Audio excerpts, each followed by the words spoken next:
What's up, guys? Welcome back to the channel. Today we've got another set of integrated amplifiers to review.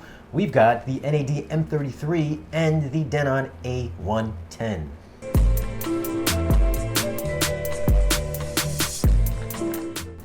All right, so equipment-wise, this is what we've got hooked up to each of the integrated amplifiers. We've got the Blue Sound Node 2i connected to both of these guys via the optical cable. Speaker cables are the Kimber cable 8TCs, and we switched up speakers this week. We're no longer using the Focals or the Q acoustics. We're using Sonos Faber Concertinos from circa 1998. Very nice quality, Yeah. Classic speakers. But anyways, we played a medley of songs, everything from rock and roll, some pop music, some rap music.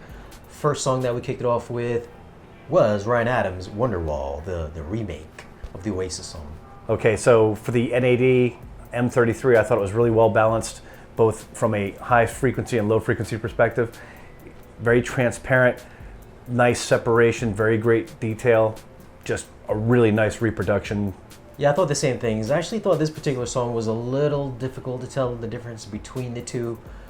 But I will say that I personally thought that width-wise soundstage was a little bit wider using the Denon, the A110.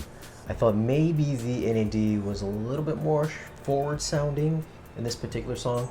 I'm just saying that I felt like the soundstage didn't give me that more of that wraparound effect that kind of comes around your head. I felt that the Denon was more like out to here, and then NAD a little bit more forward out to here. Still pretty deep soundstage. Just I thought there was a more deeper presence with the Denon over the NAD. Me personally, I think you felt differently. Yeah, I mean, I sort of enjoyed the sound of the NAD a little bit better, and I think that's because of the detail, the transparency, the great frequency response. I mean, don't get me wrong, I thought the Denon sounded great too. I just had a slight preference for the NAD. The big difference that I heard on the next song was the Lenny Kravitz song. I thought not the Lenny Kravitz song. It was the Dominique Fils-Aimé song, Home. I thought right off the bat, mid-range clarity and bass, especially the low-end bass for these particular speakers, which aren't very big, by the way, there was a much more fuller bass. So the bottom end was definitely a bit more heftier sounding with the M33 over the Denon. I thought the Denon was definitely more lighter sounding. There's still a bit more, still some good presence there, but just not as robust sounding as the M33. I think one of the things we need to note too is we're not exactly comparing apples to apples in terms of power. The NAD, although it's smaller and sleeker looking, is actually much more powerful than the Denon. The Denon is, because it's that Class AB, it's got much bigger heat sinks. It's a much heavier unit. Yeah, I think what is it, 80 watts per channel? 80 watts per channel. And the NAD is 200 watts per channel. Yeah. So definitely more wattage there for the M33. And soundstage-wise, I think depth-wise, I heard with that particular song, the M33 was a little bit more deeper sounding. I'd say if we're comparing it to where it took place on the bench here, or IKEA bookshelf, I would say like the vocals were slightly behind the bookshelf, whereas the Denon slightly more in the center of the bookshelf. So I felt that the NAD was a little bit deeper. With me, it was the Lenny Kravitz song that really, I felt that spatial difference. The keys, the strings. It's one of the things when I use that song, what we hear, I always hear it somewhere, kind of up out here. And with the Denon, it was over here. With the NAD, it was kind of up and out farther. That was, my take on that. But the one thing that I did notice with the NAD through all the songs is, again, that transparency, the clarity of every frequency. It didn't matter if it was high, low, the Rolling Stones song, with all that, there's so much going on with the different percussion and guitars and keyboards and background singing. And this did a fantastic job of literally making everything so transparent in the song, the space. It basically it felt to me like it was a studio monitor session, like I was actually at the mixing board. Yeah, I felt the NAD was also just quieter, like the background seemed like it was quieter. So everything was easier to pinpoint where the instruments were, where the singer was. Not saying that the Denon was noisier, had a noisier background at all, but it just seemed like the background was blacker, I guess, is what some people would say. I also thought with Lenny Kravitz, his voice, the vocals, the mid-range, just definitely more heftier sounding, more masculine sounding for that song. I thought it was more anemic sounding with the Denon, which, I mean, if you pick up the Denon, you probably think it's just a beefier amp overall, might have more heft to the sound, I guess. 3 times as heavy and twice as thick. It's just a big unit. But that's that Class AB amplification. Yeah. It's almost like Lenny hadn't reached puberty yet on the Denon, but he did on the M33. I didn't really think of it that way, but that's an interesting way to put it.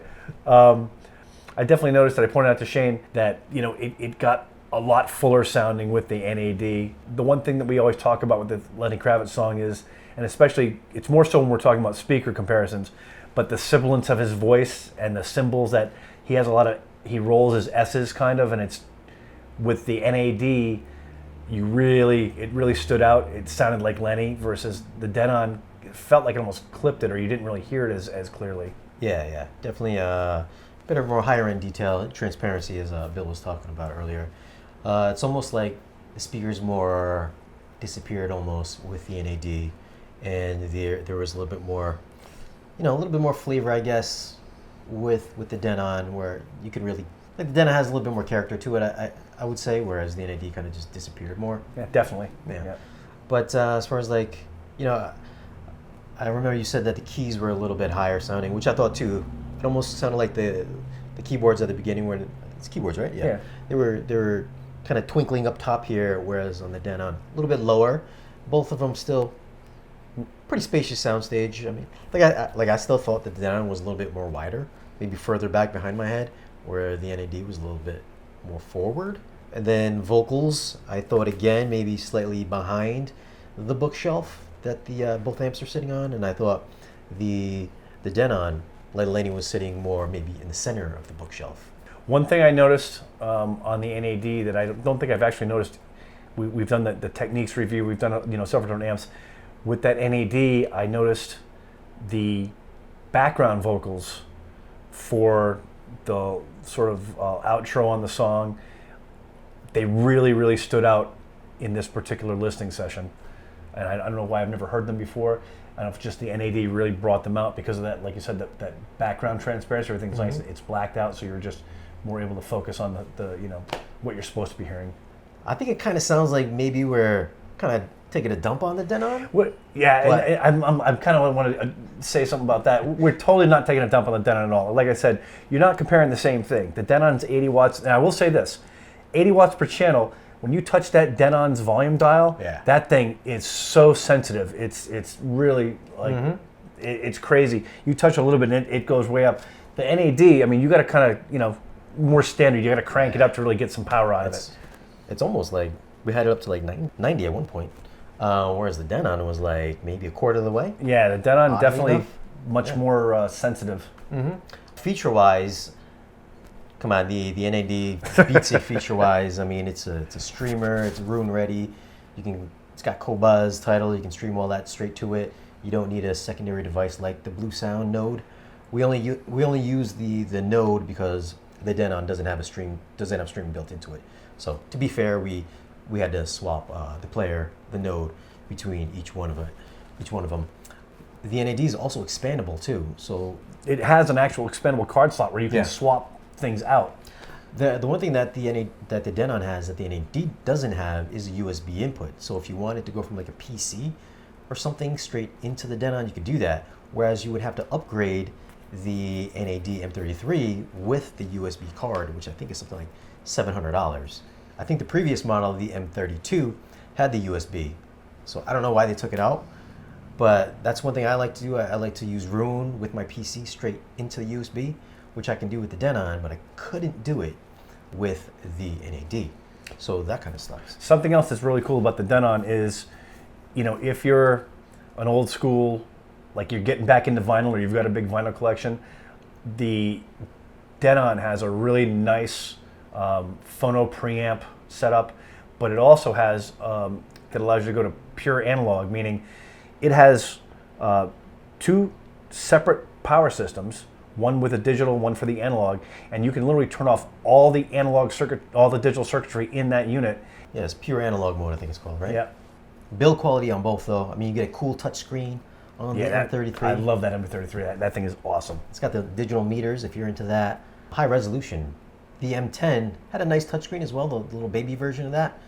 Much more high resolution on the M33. That's a 7-inch touchscreen. That thing is it's like big as hell. It's like your cell phone. The Denon, no touchscreens, pretty knobs and dials, but build quality for both. They're both built like tanks. I would say the Denon definitely more like a Sherman tank. It even looks like, color-wise, looks like a tank. Yeah, like right. World War II. Beefy, super heavy. I think it's like twice the weight of the NAD. At least. But like we said, build quality, aesthetics aside, sound quality-wise, I think we preferred the NAD. Mm-hmm. I think for our purposes here, it definitely, because we do both digital and analog inputting, and it sounded great. I mean, there was really nothing it didn't do well. The Denon did everything well. Just, I don't think for my personal ears, I liked the NAD. Yeah, plus I think if you have like a family or something like that, the NAD is definitely an all-in-one solution. Yeah. Like anybody with an iPhone, with an Android phone could just open up the music app. You can AirPlay straight to it. You don't need extra devices like you would with the Denon. Yeah, it's extremely versatile because of that, because of those features it has in it.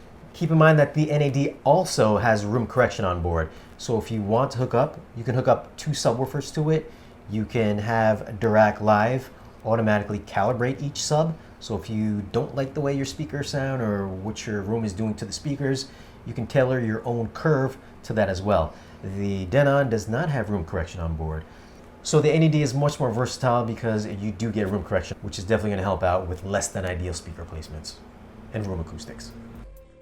If you guys do want to pick up anything that we've mentioned in this video, then visit valueelectronics.com or give them a call. Just make sure you let them know that we sent you. All right, so we did use the Sonos Faber Concertinos for this particular review, but during our whole time span that we had both of these integrated amps, we did use them with the Sobras, we used them with the Cube Acoustics, we have some Dollies up in here. The Kefs. Kefs as well, and swapping them all in and out. I think the consensus was still that we chose the M33. Yeah, the M33 was just probably overall the favorite because we tried it with so many different ranges of speakers. Yeah. Anyways, that's our thoughts on the NAD M33 and the Denon A110 integrated amps. Have you guys heard them, and what did you guys think of the sound quality? Leave a comment down below.